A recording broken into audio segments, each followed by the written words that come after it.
ना डरेगी ना सहमेगी, ना मिटने देगी अपनी हस्ती। सम्मान पर आंच आएगी तो टकराएगी स्त्री शक्ति। वेलकम टू स्त्री शक्ति। कल आप मिले एक ऐसी साधारण लड़की से जिसमें असाधारण हिम्मत और हौसला छुपा हुआ था। अगर इनके जीवन को एक शब्द में बयान करना हो तो वो शब्द होगा संघर्ष, और 2 शब्दों में बयान करना हो तो वो शब्द होंगे स्त्री शक्ति। बचपन में गरीबी से संघर्ष किया, बालपन में परिवार को चलाने और छोटे बच्चों को पढ़ाने की जिम्मेदारी उठाई, और युवावस्था में यौन शोषण के चंगुल से खुद को बचाया।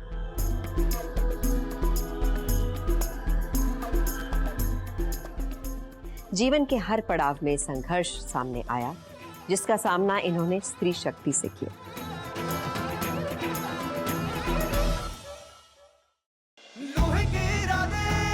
स्त्री का साहस, स्त्री की ताकत,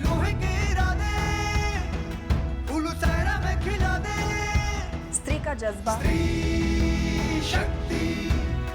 स्त्री शक्ति को सलाम करती है।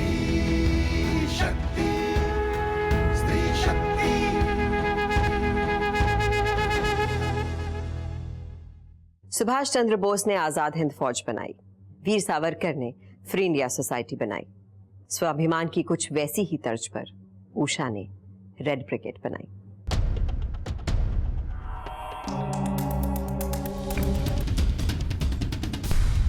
रेड का मीन्स होता है खतरा और संघर्ष।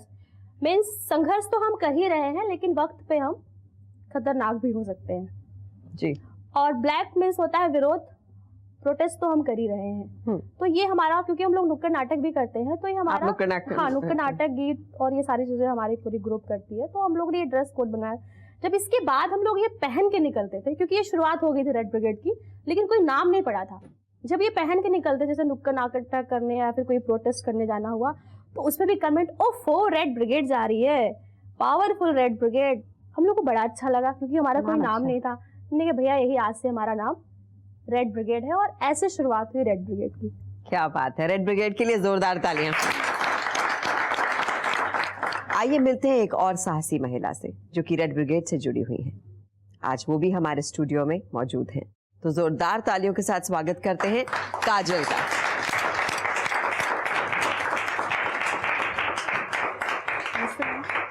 आप मेरे गले मिल सकती हैं।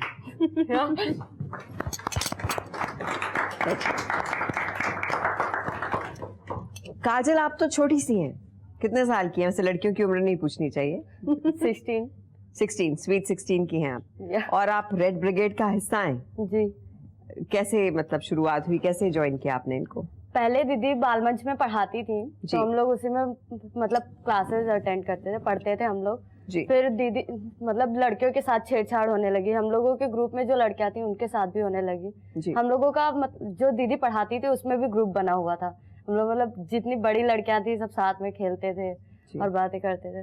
तो जब हम लोगों के साथ भी छेड़छाड़ होने लगी, तो दीदी ने से हम लोगों ने बोला, फिर दीदी ने बोला कि मतलब बहुत हो गया। फिर हम क्या छेड़छाड़ होती थी आपके साथ? हम लोग रास्ते पे निकलते थे, कमेंट करते थे, दुपट्टा पकड़ के खींच लेना। दुपट्टा पकड़ के खींच लेना जी।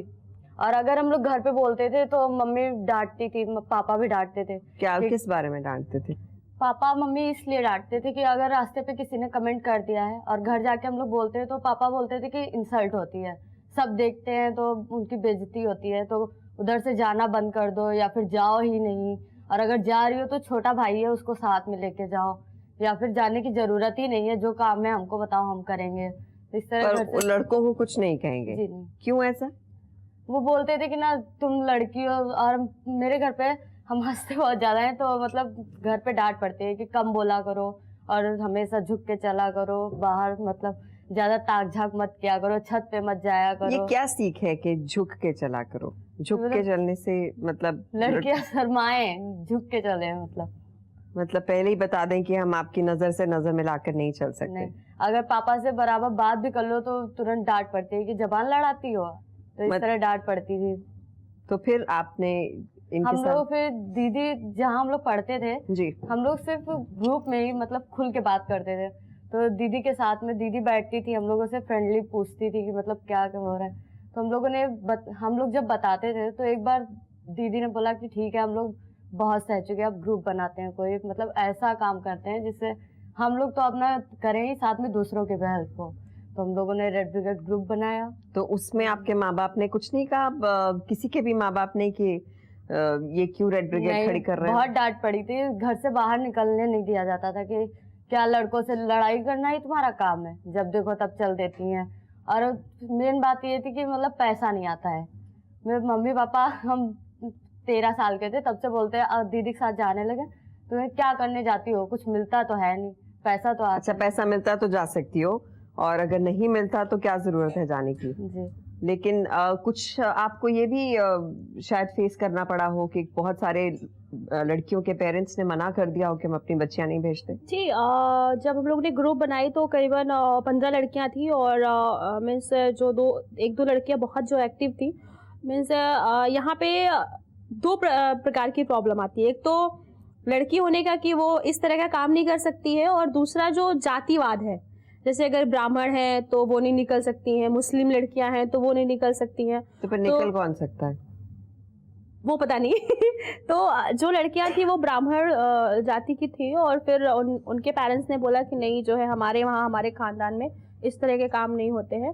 बस प्लस पॉइंट हमारा ये था कि जो लड़कियां मेरे साथ थी उनका सपोर्ट मैं करती थी पढ़ने का।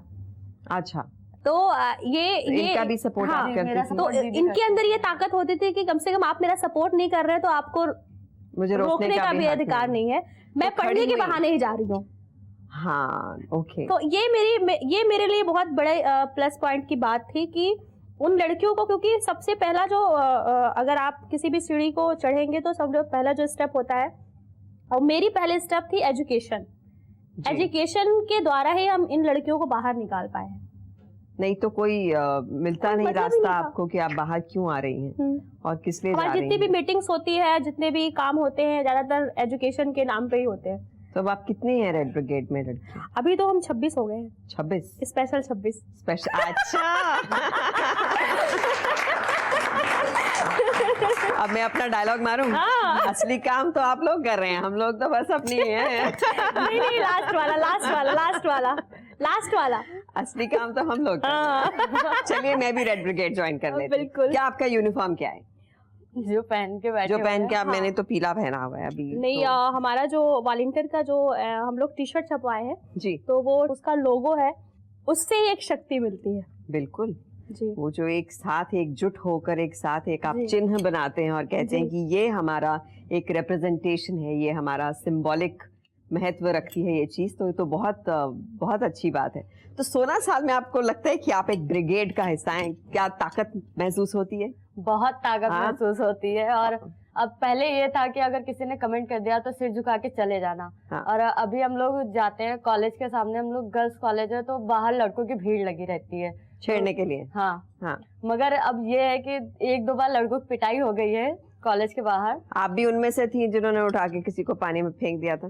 जी नहीं, आप उनमें नहीं थी। अच्छा, आप उतनी खतरनाक नहीं है। नहीं, अभी जो कॉलेज वाली घटना सुनाओ, जो लड़का। अभी हम लोग कॉलेज 5 लड़कियां कॉलेज आते हैं, तो मतलब पीछे से एक लड़का रोज बाइक से पीछा करता था। हम लोग ने एक दिन इग्नोर किया, और जहाँ पे हम लोग रुकते वहीं पे रुक जाता था। फिर 2 दिन हुआ, हमने चलो छोड़ो, रहने दो, मतलब जा रहा होगा अपने रास्ते। हम लोगों ने 2 दिन इग्नोर किया। तीसरे दिन हम लोगों ने सोच लिया था कि अगर आज ये दिखा तो इसको से पूछेंगे कि भाई किस लिए पीछा करते हो। तो आप कितनी लड़कियां थी? हम 5 लोग थे। 5 लोग थे। हम लोग जा रहे थे, फिर वो लड़का उसी तरह पीछे से गया, और जहाँ पे हम लोग रुके वहीं पे रुक गया। तो हम लोग ने पहले तो उसकी बाइक का नंबर नोट किया। जैसे हम लोग निकले, बस साइड से निकला और उसने कुछ बोला। मैं भैया 1 मिनट रुको, वो रुका। उसने पूछा क्या है, किस लिए रोका भरी मार्केट में? मैं पहले ये बताओ कि तुम हम लोगों का पीछा क्यों करते हो? उसने बोला नहीं, मैं तुम्हारा पीछा नहीं करता हूँ, तुम इतनी सुंदर नहीं हो जो मैं तुम्हारा पीछा करूंगा। मैं तो फिर क्यों पीछे पीछे जाते हो? बहुत लड़ाई। उसके बाद में उसने बोला कि तुम हो क्या, तुमको उठवा लूंगा, कर दूंगा।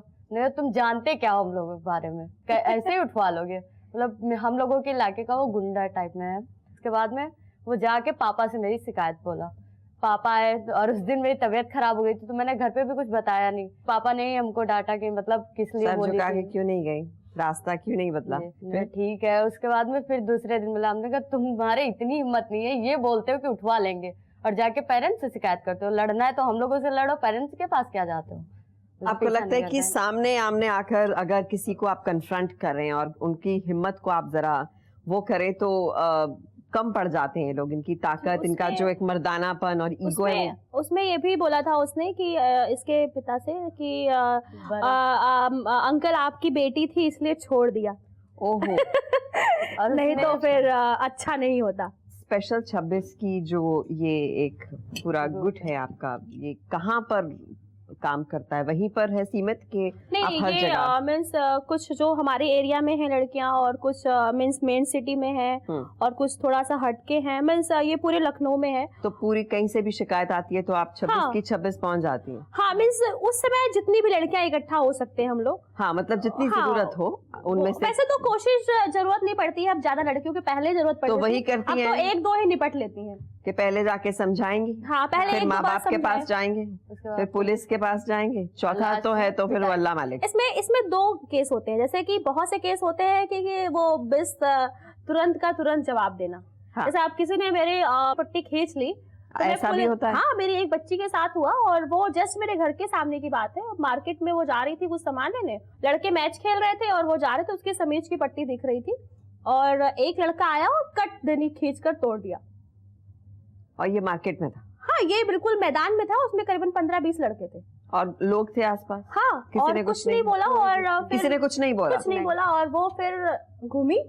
जब वो टूट गया फिर वो घूमी और देखी उसको, बैट था उसके पास, लड़के के पास, छीन के वहीं पे धुनना शुरू कर दिया। बाकी सारे लड़के भाग गए। मुझे लगता है जो आपने ये एक रेड ब्रिगेड बनाई है, ये एक स्त्री शक्ति का एक सिंबल है सबके लिए कि जब आप अपनी वॉइस एक्सप्रेस करते हैं, जब आप, जैसे आपने अब 2 साल आप घुटी, वो घुटन से निकलकर जब आपने उसे निकालना, उस गुस्से को, उस शर्म को या जो भी आपको तंग करता है उसको निकालना शुरू किया, तो लोग शायद उसे लड़के इसे फेस नहीं कर पाते और फिर वो भाग जाते हैं। और जब शक्ति इतनी सारी हो, 26 की 26 हो, उनमें से कोई भी आ जाए। ये होता है कि अगर हम लोग रास्ते से निकल जाए तो रास्ता खाली हो जाता है। क्या बात कर रही हैं आप? जा रही है, खतरे की घंटी आ रही है, सब साइड में हो जाते हैं। और बात करेंगे उषा से, कहीं भी मत जाइएगा। ब्रेक के बाद मैं आपको मिलवाऊंगी उन दबंग लड़कियों से जो जब सड़क से गुजरती है तो सड़क छाप रोमियो अपने आप छुप जाते हैं। मिलते हैं छोटे से ब्रेक।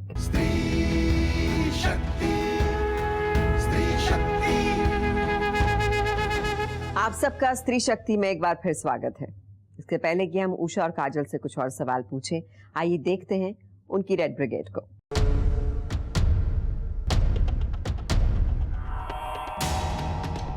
अगर अब कोई लड़का छेड़ता भी है तो हमें डरना नहीं है, उसका जवाब देना है। अगर वो छेड़ता है तो समझाते हैं, अगर नहीं समझता है तो घर पे जाके शिकायत करते हैं, फिर भी नहीं समझता है तो हम लोग उसको पीटते हैं।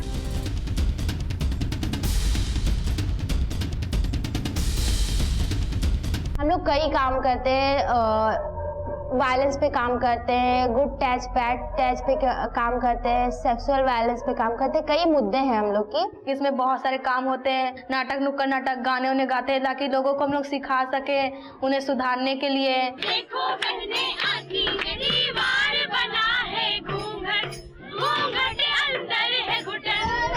जवानी छुपाओगी रानी, गवारों को कितना सताओगी। क्या प्रॉब्लम है? अरे हमसे बात करनी है। क्या बात करनी? ऑफिस लेकर क्यों काका क्यों?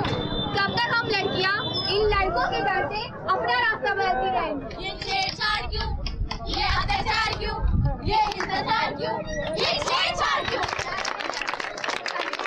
हम लोग धरना प्रदर्शन हर 29 को देते हैं। आप सब जानते होंगे कि दामिनी का केस दिल्ली में जो हुआ था, तो उसकी याद में हम लोग 29 को धरना देते हैं, क्योंकि ये एक लड़की का सवाल नहीं है, ये हजारों करोड़ों लड़की का सवाल है।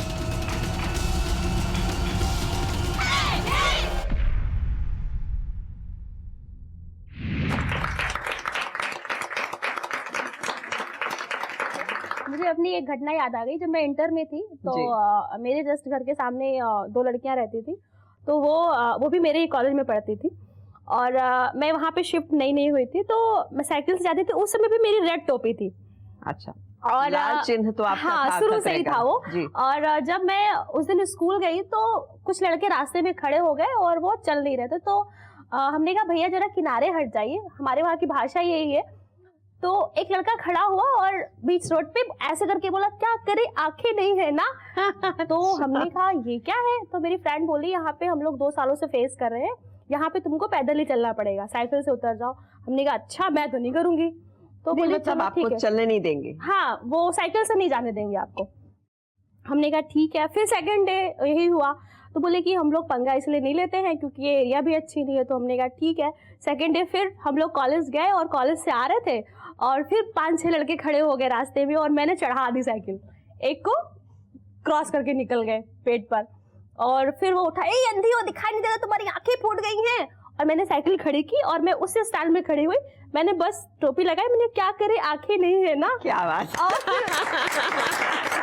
और उसके बाद जो है एक पान वाला था वहां पे, कह रहा अरे बाबा ये तो बिल्कुल तोप का गोला है। काली मिर्च है और तोप का गोला है। उस दिन के बाद जैसे हम लोग आ जाते हैं तो खतरे की घंटी आ रही है, तुरंत किनारे जाते थे। तो मेरी फ्रेंड बोली तुम तो एक दिन में ही दुनिया पलट दी। तो हमने कहा तुम 2 साल से झेल सकती हो पर मैं नहीं झेल सकती हूँ। मैंने सुना है आपको रिश्ता आया? रिश्ता आया नहीं है, मगर घर पे बोलते हैं कि शादी कर देंगे। कितने साल की? 16 साल की। जी। तो मम्मी ने बोला प्लाट बेच दो, इसकी शादी करो और इसको हटाओ। अब ये हाथ से निकल गई है। आपके पापा को मालूम है आज आप यहाँ शो पर आ रही हैं? जी। आपको गर्व महसूस करते हैं? हमें तो बहुत प्राउड है। अब तो आज तो खुश थे कि वहाँ हमारी बच्ची सबके सामने आएगी और अपनी हिम्मत के लिए उसे सलाम दिया जाएगा सबकी तरफ से। जी हाँ। और अभी गांव वाले तो बहुत ज्यादा मतलब पापा लोग से गुस्सा है कि लड़की को अकेले क्यों भेज दिया मुंबई, इतने दूर अकेले, और वो भी ऊषा दी के साथ भेजे। तो मुझे लगता है आज का जो शो देखेंगे आपकी हिम्मत को, जो घर में शायद 4 दीवारी में आप लोगों के बीच में जो वार्तालाप नहीं होता, जो कम्युनिकेशन गैप है, वो इस शो के ज़रिए जहां वो आपको समझेंगे, आपकी बातें सुनकर आपकी जो ज़रूरतें हैं, आपके डर हैं, आपकी जो ख्वाहिशें हैं उनको समझेंगे, तो मुझे लगता है कि वो आप पर बहुत बहुत गर्व, बहुत बहुत फ़ख्र महसूस करेंगे। और मैं इस बहुत बड़े प्लेटफॉर्म पर, स्त्री शक्ति के प्लेटफॉर्म पर, जहाँ पर हम हर स्त्री की शक्ति को मनाते हैं, सेलिब्रेट करते हैं, मैं आपके पेरेंट्स को, आपके माँ बाप को, काजल के माँ बाप को ये विनती करती हूँ कि एक बहुत प्यारी 16 साल की बच्ची जो अपने सपने लेकर आगे पढ़ने के, ज़िंदगी को देखने के सपने लेकर यहाँ बैठी हुई है, उसका साथ दें, उसे सुने, उसे समझें और उसे गले लगाएं। तहे दिल से शुक्रिया। और मैं इस तोप के गोले, काली मिर्च और क्या खतरे की घंटी, खतरे की घंटी, इनसे हम बात करते हैं छोटे से ब्रेक के बाद।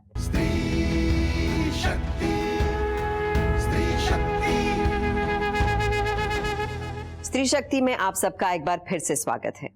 इससे पहले कि मैं उषा और काजल से बातचीत आगे बढ़ाऊं, आइए आपको दिखाती हूं कि रेड ब्रिगेड नारी के उत्थान के लिए किस किस तरह से अपनी आवाज लोगों तक पहुंचा रही है, जिससे समाज की सोच बदले। बच्ची पैदा होती है तो वो गलती से होती है, और स्कूल भी वो रहमो गरम कर जाती है, और शादी हो जाती है तो मतलब प्रेग्नेंट होती है तो भी वो अपने बच्चे पे उसका हक नहीं रहता। वो उसको ये डिसाइड करने का हक नहीं, उसको बेटा चाहिए या बेटी चाहिए, उसको दोनों चाहिए, वो भी घर वाले डिसाइड करते हैं।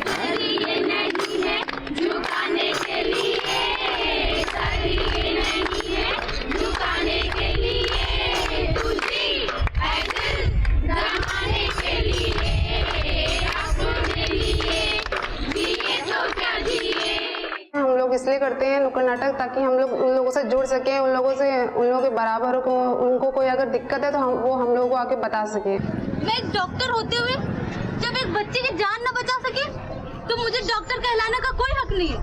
तुम्हें पता है तुम्हारे पति तुम्हें यहाँ क्यों लेके आए हैं? वो नहीं चाहते इस बच्चे को दुनिया में लाया जाए। देश में बेटी अगर बेआबरू नाशाद है, दिल पे रख कर हाथ कहिए देश क्या आजाद है। तो हमने सब देखा आपकी रेड ब्रिगेड के बारे में। ये बताएं कि फंक्शन कैसे करा? आपने एक जज्बा, एक जोश दिखाया कि हमें इसके बारे में कुछ करना है, जो औरतों के साथ ये सब शोषण होता है, इसके लिए हमें खड़े होना है। एक साथ आप 26 लड़कियां इकट्ठा हुई, लेकिन इसमें क्या टेक्निकल क्या है? इसमें ट्रेनिंग देती हैं आप बाकायदा, क्या होता है इसमें? कैसे लड़कियां, अगर सपोज मैं आपकी ब्रिगेड ज्वाइन करना चाहूँ तो कैसे मैं आपके पास आऊँ, ये सब कैसे होता है? एक्चुअली इसको हम लोग कई भागों में डिवाइड किए हुए हैं जी। हम लोग जो स्टार्टिंग से हम लोग का मानना है कि अगर हम किसी मुहिम को चला रहे हैं तो वो बचपन से ही सिखाया जाना चाहिए कि क्योंकि लड़कियों को तो हमेशा ही एक नियम बताया जाता है। हम कभी लड़कों को बताते हैं? लड़कों को ही तो बताना चाहिए। हाँ, लड़कों को ही बताना चाहिए। तो हम लोगों ने इसके स्टेप तैयार किए हैं। पहला हमारा जो स्टेप है कि हम लोग छोटे बच्चों के साथ में 5 से 11 साल के बच्चों के साथ काम करते हैं और ये उनके साथ ट्रेनिंग करना और एक्टिविटी करवाना और जैसे कि पूछना कि घर में कौन पहले उठता है और बाद में कौन सोता है, सबसे ज़्यादा काम कौन करता है, तो बच्चे पहले बोलेंगे पापा, क्योंकि वो दिमाग पे भरा रहता है। अच्छा ठीक है, सबसे पहले कौन जगता है, तो पूरे प्रश्न के बाद पूरा जो है फाइनली वो मम्मी के पास आ जाते हैं। और फिर उसके बाद हम लोग एक ट्रेनिंग करवाते हैं GTBT मींस गुड टच क्या है, बैड टच क्या है, क्योंकि ये बच्चों के साथ भी बहुत सारी घटनाएं होती हैं जो कि अगर जो एक बार बच्चों के साथ घटना होती है तो बड़े होने पर पे वो चीजें निकाल नहीं पाता है, वो सहने की उसके अंदर आदत सी पड़ जाती है। ये हमारा पहला स्टेप है। सेकंड स्टेप ये है कि लड़कियों के साथ जैसे जेंडर की वर्कशॉप है, उनके एजुकेशन में जो है सहयोग करना ये है। और फिर उसके बाद जैसे जो हमारे पास केसेस आते हैं, जैसे जो सर्वाइवर्स होती हैं या फिर एसिड की जो लड़कियां होती हैं, उनके साथ काम करना, उनको जो है आत्मविश्वास दिलाना, उनकी काउंसलिंग करना।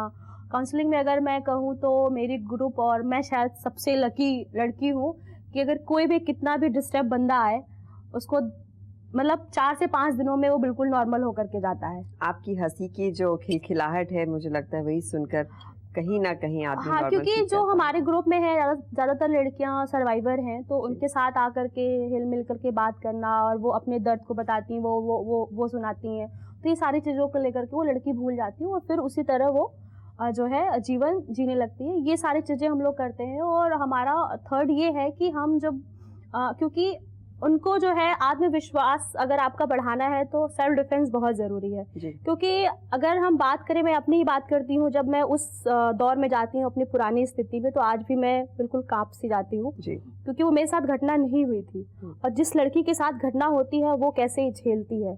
तो उसके साथ हम लोग सेल्फ डिफेंस लड़कियों को सिखाते हैं ताकि उनका आत्मविश्वास और हिम्मत बढ़े। और सेल्फ डिफेंस की अगर हम बात करें तो हम कोई kung fu, karate, martial art, taekwondo नहीं सिखाते हैं, जस्ट सेल्फ डिफेंस सिखाते हैं। कुछ ऐसी टेक्निक जो लड़कियां अपनी, जैसे कि किसी ने हाथ पकड़ लिया या पीछे से किसी ने पकड़ लिया। अभी हम फिल्म में देखते हैं किसी गुंडे ने चक्कू रखा हुआ है और वो हिल वुल नहीं रहा है, और अगर मुझे कोई चक्कू रखे तो मैं अपने आप को आसानी से बचा सकती हूँ। Really? हाँ, वो एक तरीका होता है। मान लीजिए अगर कोई पुरुष आपके पीछे खड़ा है और आपको यहाँ चक्कू लगाया है, तो उसकी सबसे नाजुक पार्ट क्या है? क्योंकि आपका हाथ तो फ्री है ना, आराम से आप सेफ हो सकते हो। और मैं अगर आपका हाथ पकड़ूं, सपोज हाथ दीजिए आपका, मुझे मारिएगा मत। नहीं मारा। हाँ, तो सिर्फ मेरा हाथ ये पकड़ा है, अगर मैं आपके पास हूँ तो मेरे पास 2 ऑप्शन है, आपके मुंह पे वार करूँ या फिर ग्रोइंग पे। हाँ, तो आसानी से आप छोड़ेंगे। और ये होता है कि अगर मुझे कोई पकड़ने आ रहा है तो मैं एक थप्पड़ से उसको 10 से 15 सेकंड बेहोश कर सकती हूँ, सिर्फ एक थप्पड़ से। किसी को मतलब मैं थोड़ा सा किसी को मार खानी रेड ब्रिगेड से आ जाइए जरा।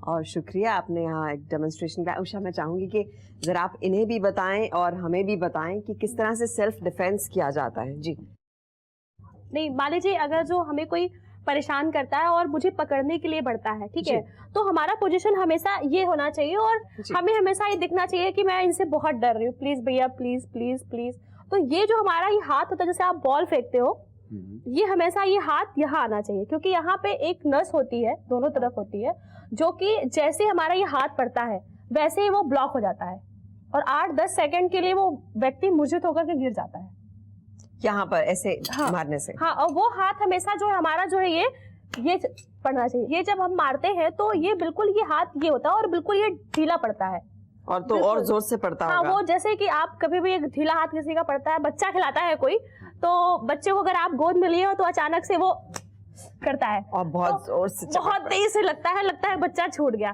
तो वो एक सेल्फ डिफेंस होती है। वैसे ही यहाँ पे जब हमारा हाथ ये ढीला पड़ता है, वैसे वो नस ब्लॉक हो जाती है और वो नीचे गिर जाता है। और कोई मान लीजिए अगर इन्होंने मुझे ऐसे करके चक्कू से पकड़ा, पकड़ो भैया, ये पकड़ा हुआ है, ठीक है।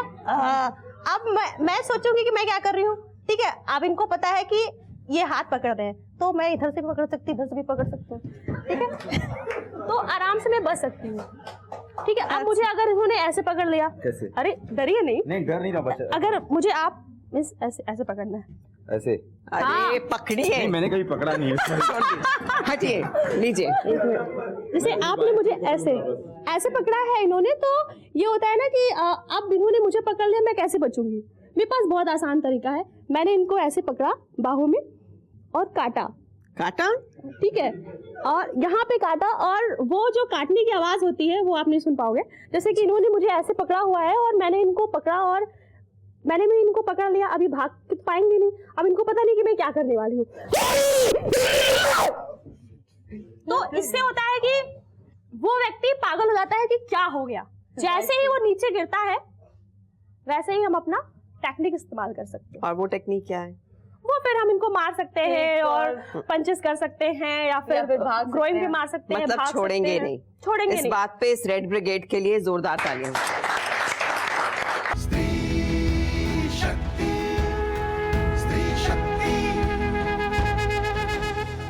तिनका तिनका बनके तू क्यों बिखर जाता है, मत भूल कि एक तिनका भी किसी डूबते का सहारा बन जाता है। वेलकम बैक टू स्त्री शक्ति। ये सच है कि उषा की रेड ब्रिगेड पुरुष प्रधान समाज में एक तिनके की तरह उभरी थी, लेकिन ये भी सच है कि आज उसी रेड ब्रिगेड की वजह से बहुतों की जिंदगी में खुशियों ने दस्तक दी है। कैसे, ये मैं नहीं बताऊंगी, ये बताएंगे उषा के शहर वाले। हमारी बेटी ज्योति और अर्चना उषा जी के संग में मिली हुई हैं, इस संस्था से हम जुड़े हुए हैं। बच्चों की बहुत मदद करती हैं, गरीबी को समझती हैं। मेरे बच्चे जो है पढ़ने लायक नहीं थे और मैं पढ़ा नहीं पाता, मगर फिर भी उषा जी ने मेरा हाथ संभाला और हमारे बच्चों को संभाला और उसी के जरिए से मैं पढ़ा रहा हूँ। कापी भी देती हैं, ड्रेस भी देती हैं, जूता मोजा भी देती हैं। उन्हीं के वजह से ये लड़कियाँ सब बढ़ी हैं। जिसके साथ भी जो भी अत्याचार होता है उसका सहयोग देती है, क्योंकि यहाँ पर लड़कियों को कोई सेफ्टी नहीं थी, यहाँ से निकलना मुश्किल था। दिन दिहाड़े यहाँ लड़कियाँ गायब हो जाती थी, बलात्कार हो जाता था। लड़कियाँ अगर लेटरिन करने जा रही हैं तो लड़कियों को वहीं से उठ जाती थी। आजकल लड़कियों के मन से डर खत्म हो रहा है कि जैसे रात को कभी निकलना, अकेले में छेड़छाड़ कर देना, गाड़ी सवार लोग कमेंट पास कर देना, ये सब धीरे धीरे अब कम होता जा रहा है। हमारे मोहल्ले के नहीं, पूरे लखनऊ की शान होता है। हम सभी रामनगर वाले निवासी उषा जी के बहुत ही आभारी हैं। संस्था से जुड़ने के बाद में मेरी वाइफ में काफ़ी चेंजेस मैंने पाए हैं। पहले मुझे डर लगता था कि मतलब मैं दिन भर बाहर रहता था, वाइफ घर पे रहती थी या मतलब कहीं जाना उसे होता था तो मुझे टेंशन होती रहती थी। लेकिन आज की कंडीशन ये है कि मुझे किसी प्रकार की टेंशन नहीं होती है, या दूसरे शब्दों में ये कह लीजिए कि आज उसके साथ मुझे निकलते हुए मुझे डर नहीं लगता।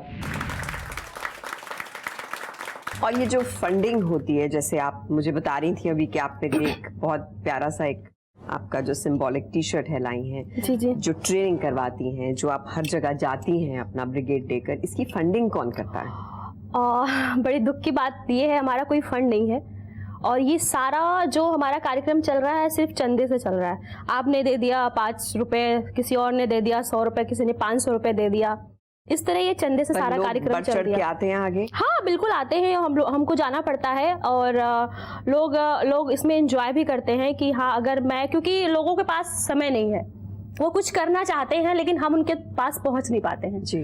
तो ऐसे लोग भी सामने आते हैं कि हम कुछ नहीं कर पा रहे तो आप ही कर रहे हो, तो ऐसे जो है डोनेशन इकट्ठा हो जाते हैं और जिससे अभी ये सारी चीजें चल रही है। मैं चाहूंगी आज आप एक स्त्री शक्ति के प्लेटफॉर्म पर हैं तो आप यहाँ से सबसे अपील भी कर सकती हैं जो आज आपको पहली बार देख रहे हैं, रूबरू हो रहे हैं आपके, कि आपके किस तरह से इसको और बढ़ाएं, आपकी जो स्पेशल 26 है इसकी तादाद और बढ़े। बिल्कुल, मैं ये कहना चाहूँगी अपनी पूरी देश की महिलाओं से और भाइयों से, क्योंकि अगर जो हम इस प्लेटफॉर्म पे खड़े हैं और हम कुछ करना चाह रहे हैं, अपने लिए तो कर ही रहे हैं और समाज भी हम चाह रहे हैं कि समाज भी हमारा सपोर्ट करे।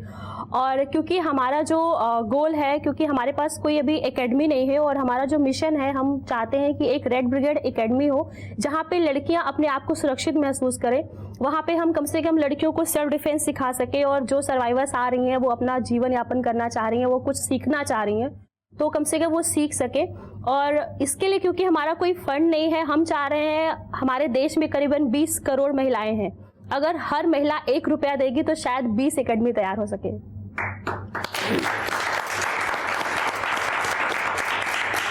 आपकी आवाज़ इस वक्त करोड़ों लोग सुन रहे हैं, आई एम श्योर उन पर बहुत बहुत फर्क पड़ेगा, और आपकी इस रेड ब्रिगेड को हम बहुत बहुत सारी शुभकामनाएं देते हैं। और काजल, तहे दिल से शुक्रिया, आप हमारे शो का हिस्सा बने। आज मुझे मौका मिला है दूरदर्शन पे आने का, तो बड़ा मैं अपने आप को सौभाग्यपूर्ण महसूस करता हूँ। So this is Neel and Sumit, न करो ऐसा काम, ये 2 3 न करो ऐसा काम कि गंदा होगा नाम, बनो न तुम रावण बन जाओ राम। लड़कियों की इज्जत थोड़ी दिल से करो, लड़कियों की इज्जत थोड़ी दिल से करो, वो लड़कियों को और तुम तंग न करो ऐसा काम कि गंदा होगा नाम, बनो न तुम रावण बन जाओ राम। लड़कियों की इज्जत थोड़ी दिल से करो, लड़कियों की इज्जत थोड़ी दिल से करो, वो लड़कियों को और तुम तंग न करो। रात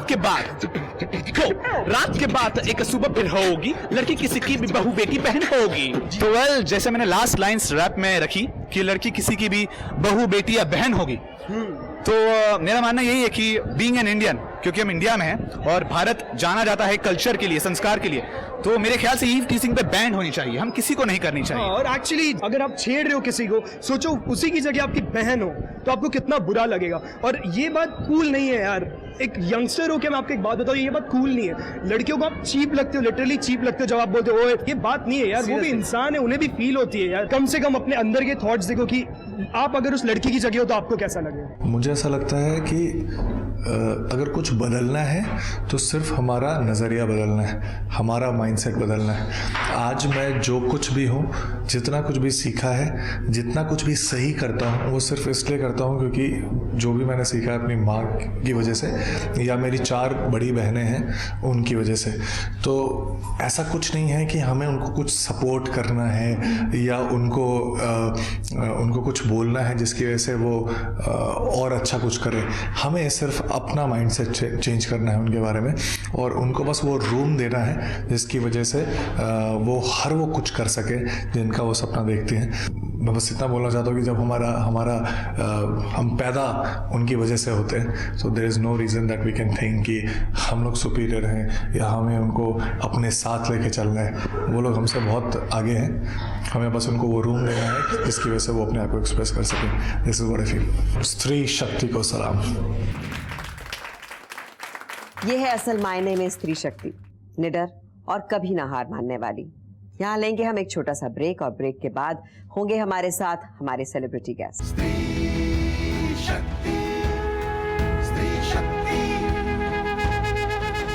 welcome back.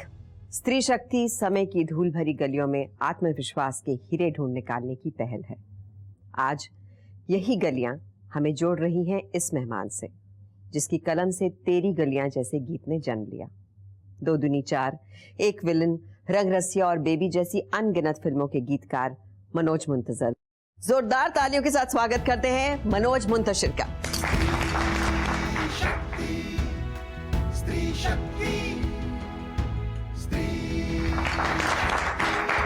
Hello Divya ji, नमस्ते। हेलो, नमस्ते। बैठे। स्त्री शक्ति में आपका स्वागत है। बहुत बहुत शुक्रिया। और आप अभी इनके ख्यालात और इनकी रेड ब्रिगेड के बारे में सुनते रहे यहाँ पर, तो क्या विचार हैं आपके, क्या ख्याल है जो इनको आप कुछ कहना चाहेंगे रेड ब्रिगेड को? सबसे पहली बात तो मैं ये कहना चाहूँगा कि उषा जी की बातों में कई बार एक डर, एक आशंका नजर आई कि इस देश में बेटी होना या औरत होना अच्छी बात नहीं है जी। मैं कहना चाहता हूँ कि औरत होना से ज़्यादा ज़रूरी ये है कि मैं कमज़ोर औरत होना अच्छी बात नहीं है। That is how I agree, it's very beautifully said. और अगर औरत ऐसी है, इतनी शक्तिशाली है, जिसकी शक्ति इस कदर बिखर चुकी है कि दूसरों को शक्तिशाली बना रही है, तो फिर बेटी होना बहुत अच्छी बात है। क्या बात है जी। एक बात मैं कहना चाहूँगा कि एक मेडिकल टर्म्स में काली मिर्च को बहुत सेहतमंद माना जाता है जी। कई ऐसी बीमारियाँ होती हैं जो काली मिर्च से बहुत अच्छी तरह से ठीक हो जाती हैं जी। तो जब इस देश की और इस समाज की सेहत बिगड़ने लगे तो काली मिर्च की जरूरत, काली मिर्च की बहुत जरूरत होती है। बिल्कुल। क्योंकि आप इतना अच्छा लिखते हैं, इसलिए मैं चाहूंगी कि इस मौके पर आप जरूर अपना लिखा कुछ हमें सुनाएं। दिव्या जी, जब मैं यहाँ बैठा हुआ था और मैं इनकी बातें सुन रहा था जी, तो मैं बहुत ज़्यादा इंस्पायर हो रहा था जी। तो मैंने कुछ पंक्तियाँ, कुछ लाइनें यहीं बैठे बैठे लिखी हैं। ये उषा जी के लिए और इस देश की हर औरत के लिए मैं कहना चाहता हूँ, कोई भी मर्द खास तौर से आज तक औरत को जब कहते नहीं कि समझ में नहीं आती हैं औरतें, तो ये बात कभी कभी बड़े फनी तरीके से भी कही जाती है, बड़े मजाकिया तरीके से भी कही जाती है, लेकिन गहराई इतनी ज़्यादा होती है औरत में कि हम नहीं समझ पाते हैं। बात सच है। आप बहुत खूबसूरत बात कह रहे हैं। इससे बहुत लोग, ज़्यादातर मर्द लोग बहुत मस्ती मजाक में ले लेते हैं, लेकिन गहराई बड़ी गहरी बात है। जी जी। किसी का शेर था कि किसी ने जहर कहा है, किसी ने शहद कहा, कोई समझ नहीं पाया है जायका मेरा। क्या बात। तो हम नहीं समझ पाते हैं, तो हम, ये हमारी अज्ञानता है और हम उसको कबूल करते हैं। खैर, इसी अज्ञानता से एक छोटी सी नज़्म जन्म लेती कि कौन हो तुम, कौन हो तुम, इस कदर नाजुक हो कि हाथ लगाने से बिखर जाती हो, और इस कदर मजबूत हो कि पर्वतों को चीर के नदियों की तरह गुजर जाती हो। तुम्हारी आवाज़ इतनी मध्यम है कि तहजीब को भी तहजीब सिखा दे। क्या। और वही आवाज़ जब हक की गूंज बन जाए तो जुल्म की चट्टानें तिनके की तरह उड़ा दे। ऐसी ठोकर नहीं बनी जो तुम्हें गिरा सके, फिर भी रोज हाथों से गिरती हो दुआओं जैसी। ब्यूटीफुल।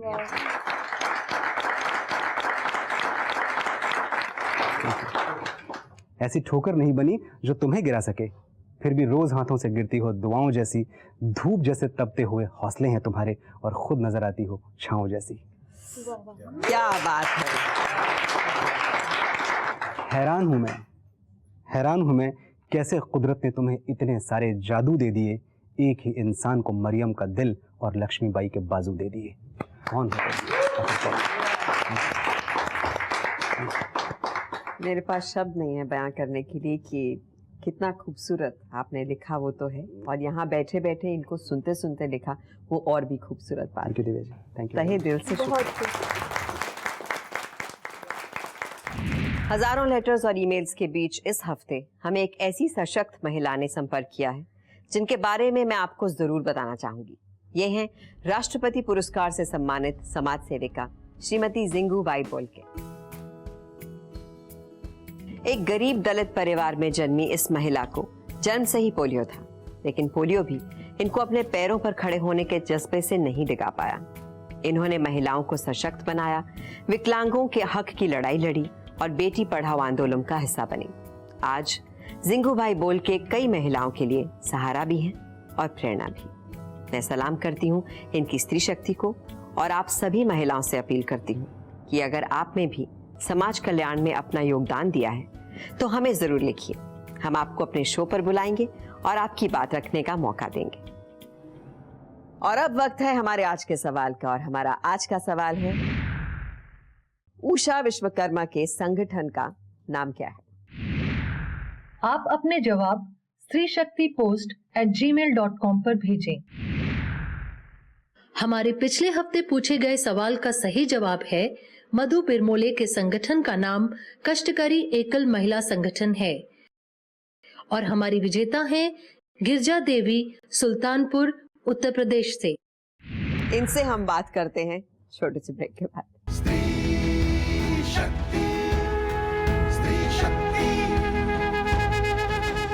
Welcome back. आप देख रहे हैं स्त्री शक्ति। इस वक्त मेरे सामने मौजूद हैं तेरी गलियां के लिरिसिस्ट और वो लड़की जिसकी हिम्मत के चर्चे गली गली में हैं। आप इनसे कुछ कहना चाहेंगे? आप फिल्में देखती हैं? हाँ, वो जो गाना है आपका तेरी गलियां, तो एक दो पंक्ति उसकी सुना दीजिए। मैं सिर्फ बोल सकता हूँ, बोल सकता हूँ, और जहाँ तक सवाल गलियां का है तो कुछ लाइनें थी उसकी कि यहीं डूबे दिन मेरे, यहीं होते हैं सवेरे, यहीं मरना और जीना, यहीं मंदिर और मदीना, तेरी गलियां तेरी गलियां। क्या बात है। और चाहेंगे कि जिस रोमांस, जिस खूबसूरती को आप गलियों में लेकर आए हैं, इनके लिए भी, इनकी तरह बहुत सारी लड़कियां जो गलियों से नहीं गुजर पाती हैं, उनके लिए भी वो गलियां उतनी ही खूबसूरत हो। जी, हम भी दुआ करें। एक बात इस शो के दौरान मैंने सुनी जो मुझे बहुत चौंका देने वाली लगी, कि अक्सर लड़कियों के माँ बाप कहते हैं कि देखो अगर स्कूल में ऐसा होता है तो स्कूल जाना छोड़ दो, जी, कॉलेज में ऐसा है तो कॉलेज जाना छोड़ दो। मुझे लगता है हम लोग कन्फ्रंट नहीं करना चाहते, हमेशा एस्केप एक ढूंढते हैं कि इसको टाल दिया जाए, मुसीबत के सामने आए ही क्यों, एक दूसरा रास्ता ले लो, गली बदल लो अपनी। बिल्कुल सही कह रही हैं। और हमारे, मैं समझता हूँ कि दुनिया की बड़ी से बड़ी जीत जो है वो शुरू होती है आमने सामने टकराने से, और बड़ी से बड़ी हार शुरू होती है बच के निकल जाने से। जैसे कि ये कह रही थी कि जब हमने लड़कों का आमना सामना किया तो भाग गए, लेकिन अगर आप उनसे भागते जाएंगे तो फिर वो और पीछे आते हैं। सो एक हिम्मत दिखाना और एक डटकर सामना करना। तो आप इनकी रेड ब्रिगेड के लिए any final words for you? मैं इनकी रेड ब्रिगेड के लिए, और मुझे लगता है बड़ी कम उम्र की लड़कियां हैं जिनके साथ जुड़ी हुई हैं, बड़ी प्यारी बच्चियां हैं, बहुत प्यारी बच्ची जी। तो उन सब के लिए मैं कहना चाहूँगा, उन सब की तरफ से कहना चाहूँगा कि सूरज निकलता है जहाँ और चांद ढलता है जहाँ, वो आसमां छू आऊँ मैं, मुझे पंख दो उड़ जाऊँ मैं। क्या बात है। उन पंखों की बहुत ज़रूरत है सबको, जो पंख बांध दिए जाते हैं शायद। जी। और इन्होंने जो अपनी ज़िंदगी बिताई है, अगर आपने पूरी इनकी कहानी सुनी तो शायद इनके पंख यानी कि इनके हाथ वाकई 2 साल जो उन्होंने गुजारे हैं उनमें बांध दिए गए थे, और फिर वापस इन्होंने अपना फ्रीडम, अपने आप को ढूंढा और अपने साथ की 26 बहादुर लड़कियां खड़ी की। और आशा करती हूँ कि ऐसी और बहुत सारी तादाद में आपके साथ लड़कियां जुड़ेंगी, और हम इस माध्यम से और इस प्लेटफॉर्म के ज़रिए आपको अपना पूरा सपोर्ट देते हैं। और जैसा कि आपने कहा कि हर कोई अगर थोड़ा थोड़ा भी करेगा तो आई थिंक बहुत सारा एक समुद्र खड़ा हो जाएगा आपके लिए। और बिल्कुल, और अभी भी मैं यहाँ से 2 लोगों को जोड़ के जा रही हूँ, और मैं आपके लिए कुछ लाई हूँ। आप हमारे लिए कुछ लाएं? जी, आपके लिए भी, ताकि मीन्स 26 से 28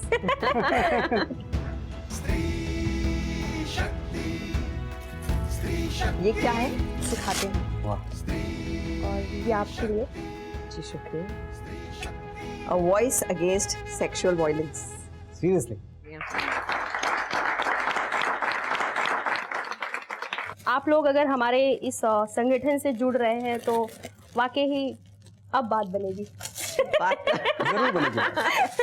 बात तो आपकी बन चुकी है, हम सिर्फ आपका साथ दे रहे हैं और एक आवाज दूर ही है, मुझे लगता है वॉइस अवे। सीरियसली बिल्कुल एक आवाज दूर है। ये जो लाल रंग है, ये ऐलान है आपकी तरफ से कि शाखों से टूट जाएं वो पत्ते नहीं हैं हम, आंधी से कोई कह दे के औकात में रहे। ओफो, आंधी से कह दे औकात में रहे, बिल्कुल। तो ये जो लड़कियां एक साथ इकट्ठा हुई हैं, आई थिंक इन्होंने ऐसी आंधियों को जो इनके रास्ते आती है उन्हें अपनी औकात जरूर दिखा दी है। शुक्रिया काजल, थैंक यू सो मच।